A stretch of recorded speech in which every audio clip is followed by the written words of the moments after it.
I'm Meghan McKeown. The WNBA draft is upon us. On April 15th, some of the top names in women's basketball will flock to Brooklyn in hopes of hearing their name called.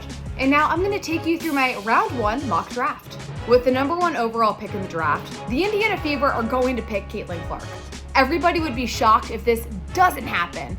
Caitlin Clark, the best all-time scorer in college basketball, but her scoring ability is not what's going to be what keeps her on the floor her rookie season.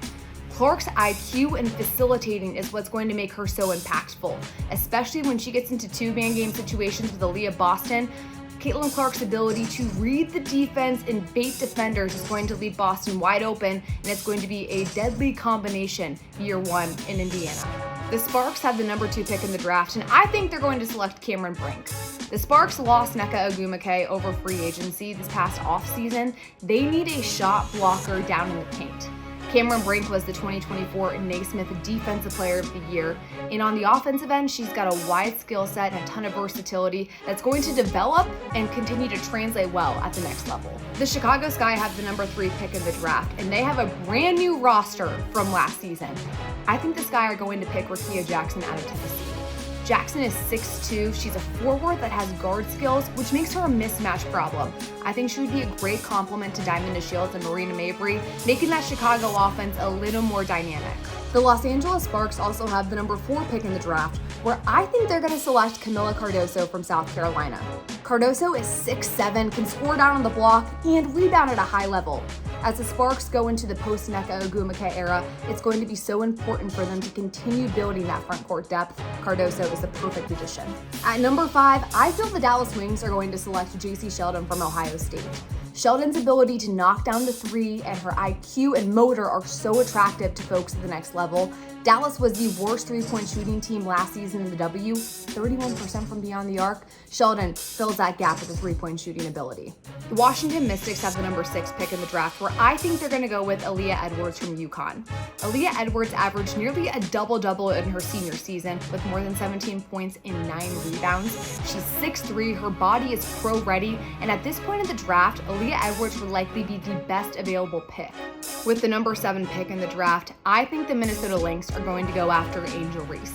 Reese has the ability to rebound, defend, and score down low, and the Lynx need some front court depth. It would also be very fun to see Angel Reese reunited with her former Maryland teammate, Diamond Miller, in Minnesota. With the number 8 pick in the draft, this guy, and I think this may come as a surprise to some, I think they're going to pick De'Asia Fair from Syracuse. That's because Chicago desperately needs some depth with their guards and people that can handle the ball. De'Asia Fair is the 3rd all-time leading scorer in Division I women's basketball, and she understands when to keep it for herself and when to facilitate to players like Marina Mabrey and Diamond DeShields. With the number 9 pick in the draft, I think the Dallas Wings are going to go with Utah's Alyssa Peely. The Wings desperately need three-point shooting. Peely shot it at a 40% clip from 3 last season. She's 6'2", understands how to use her size, and she can spread the floor, which is going to be very attractive to the Wings. With the number 10 pick in the draft, I think the Connecticut Sun are going to go with UConn's Nika Mule. Mule has the ability to run a team. She averaged more than 7 assists over the course of the last 2 seasons. She's also a 2-time Defensive Big East Player of the Year, so she understands how to defend on the ball at a high level. The Sun led the WNBA in defensive scoring, letting up only 79 points a game. They would appreciate somebody with a high basketball IQ offensively who knows how to cut down angles defensively. The New York Liberty have the number 11 pick in the draft, where I think they're going to go with Charisma Osborne from UCLA. The Liberty ranked in the bottom half of the W standings in terms of steals and turnovers forced last season. Charisma Osborne is a proven on-ball defender. She's garnered back-to-back all Pac-12 defensive team honors, and even if she isn't super effective her rookie year when it comes to scoring, at least she can come in and defend at a high level.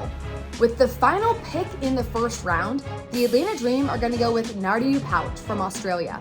She has flat-out raw talent, can get to the rim and finish at ease, and it would be great for the Atlanta Dream to snag someone who's young and has raw talent to develop. That does it for my round 1 mock draft. The WNBA draft is one of the most unpredictable things. However, it's going to be a blast to see how these women perform as they try to secure one of the 144 spots in the WNBA.